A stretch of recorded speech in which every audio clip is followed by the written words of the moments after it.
السلام عليكم، مرحبا بكم. ان شاء الله راكم كامل بخير وفي صحه جيده يا رب العالمين.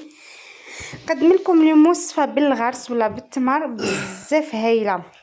هاد الحلوه تشبه للمعمول بزاف، هي هايله.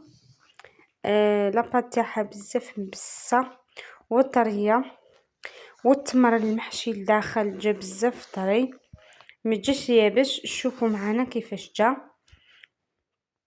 لداخل، كيفاش جات طريه بزاف، والغرس تاعنا جا طري ما شاء الله. هنا فقط للتزيين رشيتها فقط بسكر كلاص ملح فقط، ونقشتها بالنقاش. على بركه الله نروحوا لطريقه التحضير. واش نحتاجو 250 غرام مارغرين، ونحتاجو 3 حبيبات بيض، ونحتاجو كاس من سكر ناعم اذا متوفر، ولا ما كانش ديروا السكر العادي. ونبداو نخلطوا الخليط تاعنا. شوفوا كيفاش الخليط تاعنا جا، نخلطوا. وهنا نضيفوا الفرينه تدريجيا مع ملعقه ولا على راس ملعقه فقط من خميره كيميائيه. ما نديروش الخميره بزاف سينو يتفلق والشكل تاعو يفسد ويتشقق كامل. هنا نطمو بالفرينه حتى نحصلوا على هاد العجينه، عجينه طريه ماهيش يابسه بهذا الشكل. نحطوه في كيس بلاستيكي. بيد ما نجيو نحضروا الغرس تاعنا. الغرس تاعي هنا بعد ما نقيته نحيت له العظم، عجنته بزيت الزيتون. واذا حبيتوا تضيفوا القرفه ضيفوا، اذا متوفر الجلجلان ثاني زيدوا له شويه جلجلان. انا ما كانش متوفر درته بالغرس فقط. هنا شكل كرات بوزن هكذاك 20 غرام، والغرس تاعنا حوالي 10 غرام. يعني عندكم ميزانكم كي تجيو تخدموا تبان لكم كيفاش ديروا. وهنا نحلوا الكرات تاعنا تاع العجين ونحطوا داخلها كره من التمر ونحشوها كيما المعمول. هذه هي الطريقه تاع المعمول برك نديروه في الطابع ونطبعوه. هذا نجيو ننقشوه بهذه الطريقه، نديروا على شكل بولات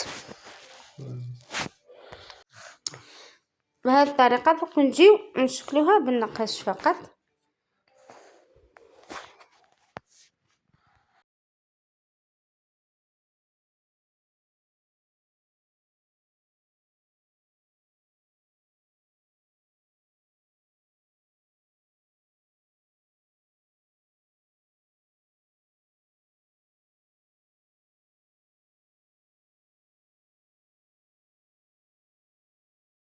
هنا بعد ما كملت كامل الكرات تاعي حشيتهم بالتمر، نجيو لمرحله نقشوهم بالنقاش فقط عادي. نقشوه من الجوانب ونجيو نقشوهم من الفوق بهذه الطريقه. دوك تعرفوا على الطريقه. شوفوا بهذه الطريقه نقشوهم جيدا.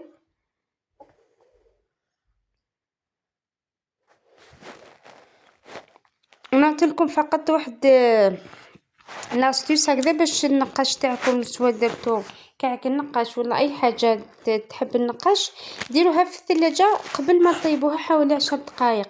كي تنقشوا كامل الحلوه تاعكم حطوها في السنيوه وحطوها في الثلاجه تبرد وتجيو طيبوها.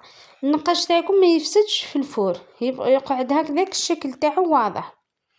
بهذه الطريقه نكمل ننقش كامل الحلوه تاعي ونحطها هكذا في سنيوه نطيبها من تحت ومن الفوق تتحمر فقط.